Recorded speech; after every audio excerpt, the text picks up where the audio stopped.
नमस्कार मित्रांनो. उन्हाळा सुद्धा सुरू झाला आहे आणि त्याने आपला जलवा दाखवण्यास आता सुरुवात केली आहे. उन्हाळ्यात तापमान किती असतं, किती उकाडा असतो ते आपण सगळेजणच जाणतो. काहींना तर हा उकाडा अजिबातच सोसवत नाही. गरमीपासून बचाव करण्यासाठी लोक वेगवेगळे मार्ग अवलंबतात आणि स्वतःला कसंबसं थंड ठेवण्याचा प्रयत्न करतात.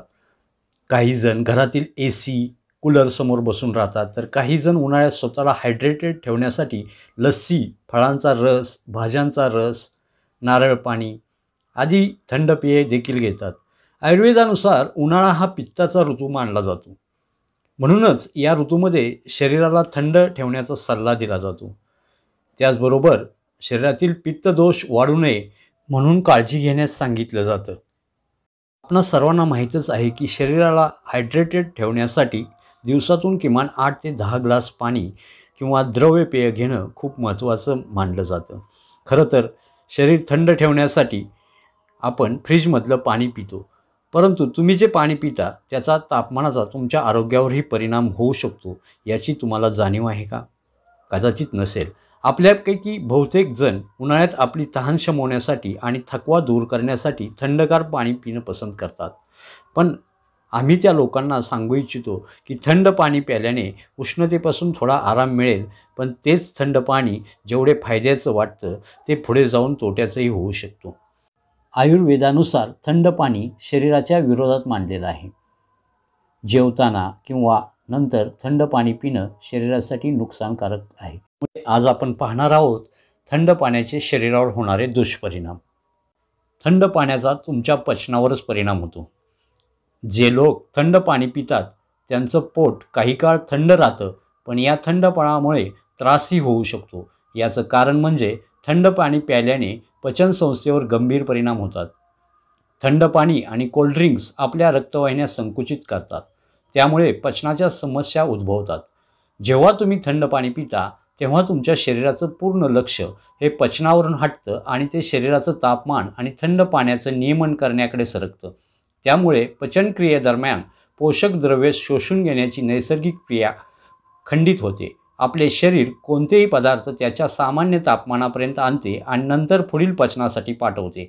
त्यामुळे तुम्ही जेव्हा खूप कमी तापमानात कोणतीही गोष्ट खाता तेव्हा तुमच्या शरीराला शरीराचे तापमान नियंत्रित करावे लागते. अशावेळी पचनक्रिया मंदावते आणि अपचन वाढण्याची शक्यता जास्त असते. थंड पाणी पिणे टाळण्याचे आणखी एक महत्त्वाचे कारण म्हणजे ते हृदयाची गती कमी करतं.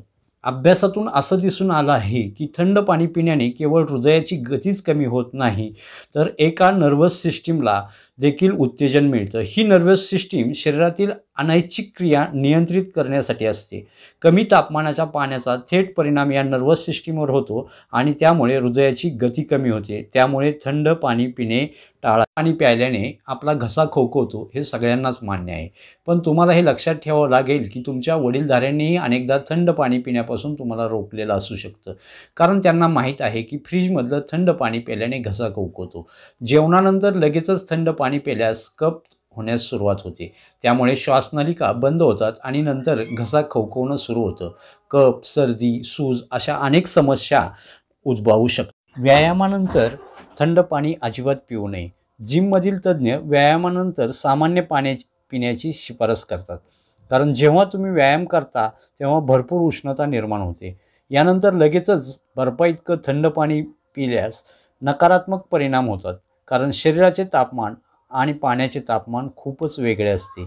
त्यामुळे शरीर थंड पाणी शोषून घेऊ शकत नाही आणि त्याचा काही उपयोग होत नाही. त्याऐवजी व्यायामानंतर लगेच थंड पाणी प्यायल्याने पोटदुखीची तक्रार सुरू होऊ शकते. त्यामुळे थंड पाणी पिणे नक्कीच टाळावे. बद्धकोष्ठता हे सगळ्या आजारांचं मूळ मानलं जातं.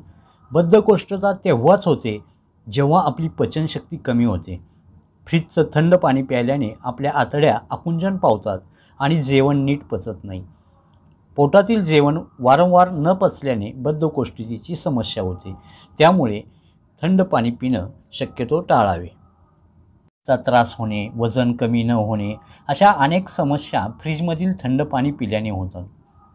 हे मान्य आहे की थंड पाणी हे साध्या पाण्याच्या तुलनेत लवकर तहान भागवतं.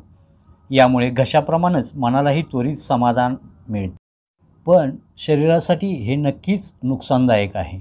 त्यामुळे उन्हाळ्यात शक्यतो साधं पाणीच प्या. थंड पाणी प्यायची इच्छा झालीच तर मातीच्या माठातील थंड पाणी प्या. त्याचे शरीरावर काहीच साईड इफेक्ट्स होत नाहीत. धन्यवाद. या व्हिडिओमधील माहिती आपणास कशी वाटली हे कमेंटद्वारे मला जरूर कळवा. व्हिडिओ आवडल्यास लाईक करा आणि जास्तीत जास्त आपल्या मित्र परिवारांच्याबरोबर शेअर करा. चॅनलवर नवीन असाल तर सबस्क्राईब जरूर करा. पुन्हा भेटूयात अशाच एका माहितीपूर्ण फायदेकारक माहितीसहित. धन्यवाद.